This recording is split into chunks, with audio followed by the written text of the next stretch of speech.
जय श्री राधा कृष्ण।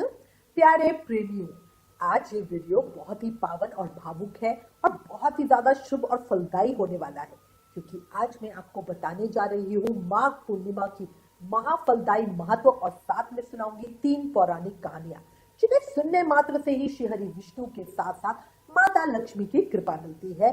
घर में सुख शांति, धन धान्य, सौभाग्य बढ़ता है और संचित पापों का नाश होता है। और हाँ, आज की कथा शुरू करने से पहले एक बात बहुत प्यार से कहूंगी, अगर आप चैनल पे नए हैं तो चैनल को जल्दी से सब्सक्राइब कर लीजिए और बेल आइकन जरूर दबा दीजिएगा, ताकि आने वाले हर व्रत त्योहारों की कथा, पूजा विधि और उपाय आपको सबसे पहले मिल जाए। और एक छोटी सी रिक्वेस्ट भी, इन कहानियों को सुनते समय अपने हाथ में तिल, फूल और थोड़ी सी दक्षिणा जरूर रखना। कथा समाप्त होने के बाद इन्हें अपनी पूजा की थाली में अर्पित कर देना। ऐसा माना जाता है कि ऐसा करने से कथा का पुण्य कई गुना बढ़ जाता है। चलिए शुरू करते हैं एक जयकारे के साथ आज की पावन कहानियां। बोलो लक्ष्मी नारायण भगवान की जय।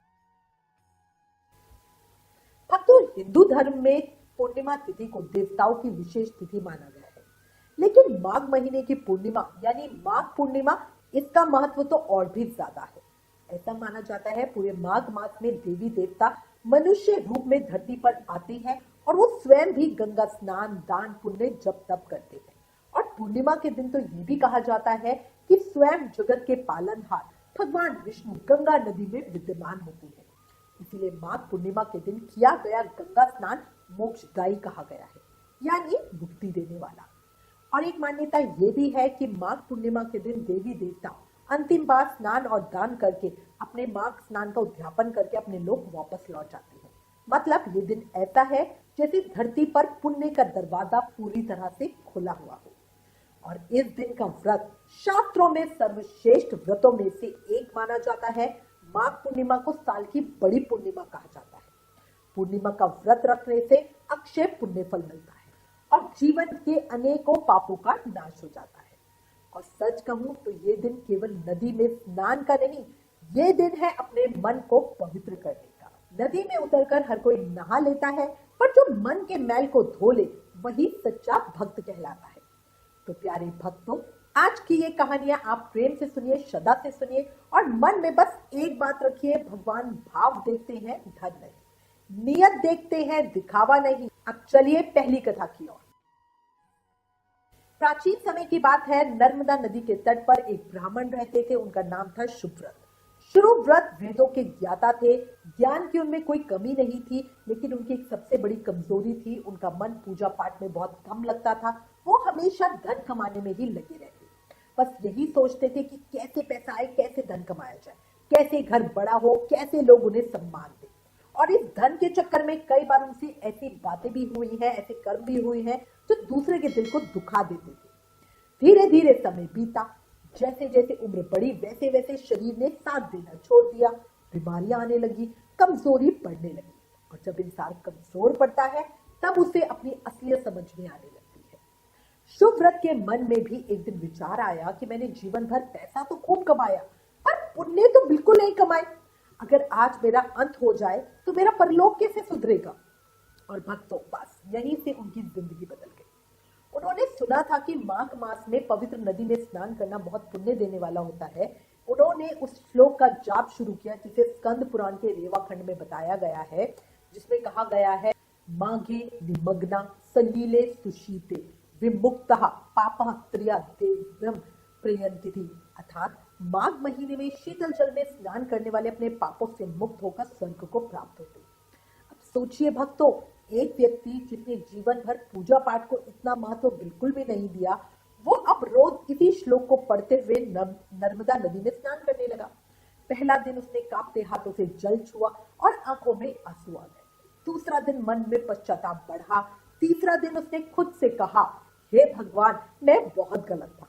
और ऐसे करते करते उसने 9 दिनों तक स्नान किया। 9 दिन लगातार श्लोक का जाप करते हुए, मन को भगवान में लगाते हुए। और फिर कथा कहती है 10वें दिन यानी माघ पूर्णिमा के दिन शुभव्रत ने अपने शरीर का त्याग कर दिया। अब कोई कह सकता है कि इतने वर्षों के पाप सिर्फ 9 दिन में 9 दिन के स्नान से कैसे कट सकते हैं। तो भक्तों, माघ मास की महिमा ऐसी ही मानी गई है कि कोई भी अगर सच्चे मन से इस महीने में स्नान करता है तो भगवान पिघल ही जाते हैं। और कथा में यह भी बताया गया है कि शुभ व्रत ने माघ मास में स्नान करने मात्र से ही स्वर्ग की प्राप्ति कर ली। इस कथा से जो सीख हमें मिलती है वो बहुत गहरी है। भगवान आपके बीते हुए कल को नहीं देखते, भगवान आपके आज के बदलते हुए मन को देखते हैं, आपके पश्चाताप को देखते हैं। याद रखो, कर्मों की गठरी भारी थी, फिर भी पार उतर गया। माघ की धारा में जो उतरा वो भवसागर तर गया। अब चलिए दूसरी पौराणिक कहानी की ओर। ये कहानी जुड़ी है हमारे रामायण काल से, जिसे सुनकर मन भावुक हो जाता है। जब भगवान श्री राम को वनवास का आदेश हुआ और ये बात भरत जी को पता चली, तो भरत जी तो जैसे टूट ही गए। वो दौड़ते हुए माता कैकेयी के पास पहुंचे और उनका क्रोध देखते ही बनता था। आंखें क्रोध से लाल थी। भरत जी ने कहा, माता आपने ये क्या किया? आपने मेरे भगवान मेरे राम को वन भेज दिया। और क्रोध में भरत ने माता कैकेयी को श्राप दिया। उन्होंने कहा, माता आपने जो अपराध किया है इससे आपके सारे पुण्य नष्ट हो जाएंगे और आप जीवन में भैया राम के दर्शन कभी नहीं कर पाएंगे। अब सोचिए, माँ के लिए इससे बड़ा दुख क्या होगा, जिसने पुत्र को जन्म दिया और वही पुत्र जीवन भर राम के दर्शन से वंचित कर दे, माता को श्राप दे दे। माता कैकेयी का हृदय कांप उठा, उनकी आंखों से आंसू गिरने लगे। उन्हें एहसास हुआ कि उनसे बहुत ही बड़ी भूल हो गई है। अब उनके पास पछतावे के अलावा कुछ नहीं था। लेकिन शास्त्र कहते हैं ना, अगर इंसान सुधरना चाहे तो भगवान रास्ता दे ही देते हैं। माता कैकेयी ने माघ मास में पूरे माघ महीने स्नान और दान किया। दिन रात मन में बस एक ही प्रार्थना, हे प्रभु मेरी भूल को क्षमा करो, मेरी भूल को क्षमा करो। और फिर जब माघ पूर्णिमा आई तो माता कैकेयी ने संगम में स्नान किया और उसी दिन उन्हें उस श्राप से मुक्ति मिल गई और आगे चलकर उन्हें भगवान राम के दर्शन भी हुए। तो भक्तों, ये कहानी हमें बताती है कि माघ मास का स्नान और दान कभी कभी जीवन के सबसे बड़े दोषों को भी काट देता है। और इसी बीच में एक छोटी सी प्रार्थना भी करती हूँ श्री हरि विष्णु और माता लक्ष्मी के श्री चरणों में। हे प्रभु, इस कहानी को कहते सुनते हुकारा भरते हर व्यक्ति पर अपनी कृपा बनाए रखना, उनके जीवन में सुख शांति समृद्धि और संपन्नता देना। अब भक्तों, रामचरितमानस में एक बहुत ही सुंदर प्रसंग आता है जो आपको बताती हूँ, जो माघ पूर्णिमा के महत्व को आपके मन में और भी गहरा कर देगा। एक बार भरत जी ने माता कौशल्या से कहा, अगर राम के वनवास में मेरी सहमति रही हो तो मैं वैशाख, कार्तिक और माघ पूर्णिमा के स्नान से हमेशा के लिए वंचित रहूं। भरत जी ने ये बात अपनी सच्चाई साबित करने के लिए कही थी। उनके मन में राम के वनवास के लिए सहमति थी ही नहीं। और बस इसी एक लाइन में माघ पूर्णिमा स्नान का महत्व समझ आ जाता है, क्योंकि भरत जी ने माघ पूर्णिमा के स्नान को इतना बड़ा पुण्य माना कि उसे खो देना उनके लिए सबसे बड़ा दंड था। माता कौशल्या ने भरत जी को गले लगा लिया और उनकी आंखों में ममता का सागर उमड़ पड़ा। ये प्रसंग हमें बताता है कि माघ पूर्णिमा का स्नान अक्षय पुण्य देता है, यानी ऐसा पुण्य जो कभी खत्म नहीं होता। भक्ति का दीप जले तो अंधेरा भाग जाता है। माघ की पूर्णिमा में हर दुख दूर हो जाता है।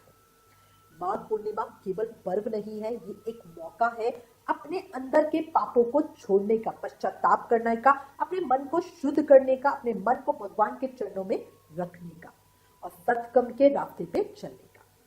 जब भी आप माघ पूर्णिमा पे स्नान करें या पूजा करें तो मन में एक विचार जरूर रखना, किसी भूखे को भोजन दे दीजिए, किसी जरूरतमंद को कंबल दे दीजिए और किसी दुखी इंसान को बस 2 मीठे शब्द बोल दीजिए। क्योंकि याद रखिए, दान सिर्फ वस्तु का नहीं, भाव का होता है। और सच ही कहा गया है, जिसका दिल भर जाए दुआओं से उसका भाग्य भी भर जाता है। अगर आपको ये वीडियो, ये कहानियां, ये प्रसंग पसंद आए, अच्छे लगे तो प्लीज इस वीडियो को ज्यादा से ज्यादा शेयर कीजिए, क्योंकि धर्म की बात बांटने से भी पुण्य बढ़ता है। और कमेंट में ओम नमो नारायणाय नमः जरूर लिखिएगा। Please like, share and subscribe. Thank you. जय श्री राधा कृष्ण।